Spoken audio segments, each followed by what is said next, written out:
Well, the OSD women started the night knowing a win would put them back in a first-place tie with the Jackrabbits at the top of the Summit League standings. The Coyotes brought a 20-3 record overall to the floor against Omaha, looking for their 9th win in 10 Summit League starts, and they had no trouble doing this. Allison Arns drives the baseline, gives them the early lead, which would grow and grow and grow. Taylor Frederick with 3 of her 14 points. Chloe Lamb, the Oneida native, from way outside. She knocks that one down. That was from Sutton Bay. 13 points, 7 rebounds. Brittany Lang calls timeout and says, can we start over? It's 19-0 when she called timeout. It was 29-0 after the first quarter. That's Hannah Shervin, who had 10. It was 50-6 at halftime. Yeah. And recently, Omaha's been pretty good. Liv Korngable with a 3. Let's go to the scoreboard. I don't need to show you anymore. The final was 78-33. It was 50-6 at halftime as the Coyotes improved to 9-1 in conference play. The Corn Palace was the place to be for GPAC basketball tonight as Dakota Wesleyan hosting Mount Marty. The Tigers improved to 23-3 with that crazy 4 overtime win on Monday at Jamestown. Kennedy Cheeseman for 3. She had 22 points tonight. Tigers go up by 9. Sarah Carr, who had 38 points and 17 rebounds in that crazy win the other night. She had 12, and they're up 51-27. Carly McKinney, though, Carly is going to rally the Lancers a bit. Nice move off the glass. She had 21 points to lead Mount Marty. Michaela Karst at the other end, though, for Jason Christensen. She grabs the rebound and puts it right back up and in. Nice move by Michaela. And then it's going to be Cheeseman with a 3-point play. Whistle. It counts. Your final 65-48 Tigers. In the men's game, the Tigers are trying to rebound from a 40-point loss at Jamestown Monday night. I don't know what happened against Cody Schilling's Lancers. There's Sam McLeod for 3. Game was tied, but the Lancers looked really good in the first half. Jalen Billings with 3, and they go up by 6. However, Colin Kramer with a 3 as Matt Wilbur does a little chewing in the huddle. Kramer knocks that one down. He's good at that. He's got 4 boys. Yeah. It's tied at 29. Then Ty Hoagland with 24 points led the way.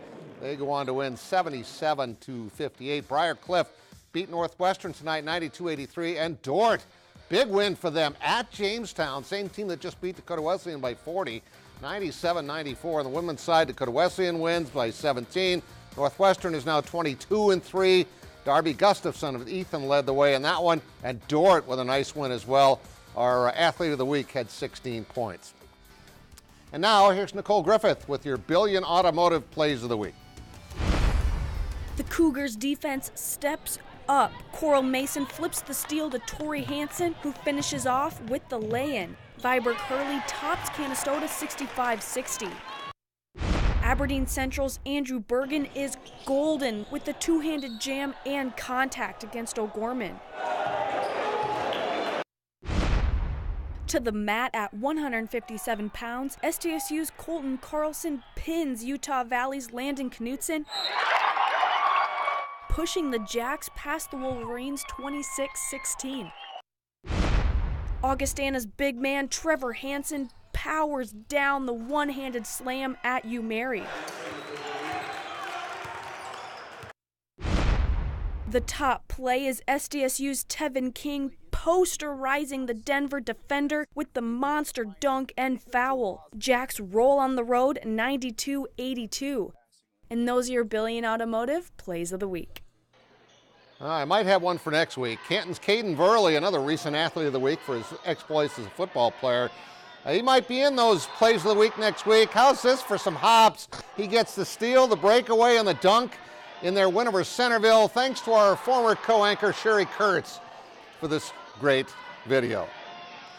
Today was another big day for high school football players to make their college intentions known, although many of them did so in the early signing in December. It's kind of a fun day for me because I go back through all this footage we've shot and get to show you some of the best guys, like Trey King of Irene Wakanda. Great athlete. He's headed to Northern.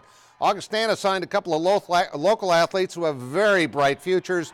Sioux Falls Christian tight end Mitch Goodbury He'll catch more passes in college than he did with the Chargers, I guarantee. Carter Althoff, on the other hand, I don't know how he can outdo his high school career.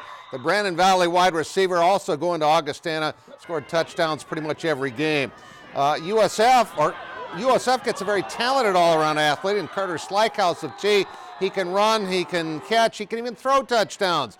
Chase Dufik goes to Dakota State, scored this game-winning touchdown for Cologne in the state championship game in Vermillion. Rex Ryken with a one-handed grab. He is headed for Dakota Wesleyan. The Jackrabbits of South Dakota State getting 2 players, one of his teammates as well. All these names of players are on our website. I've been working on it all night. Go to the website. You can find out where people are headed. We'll be right back.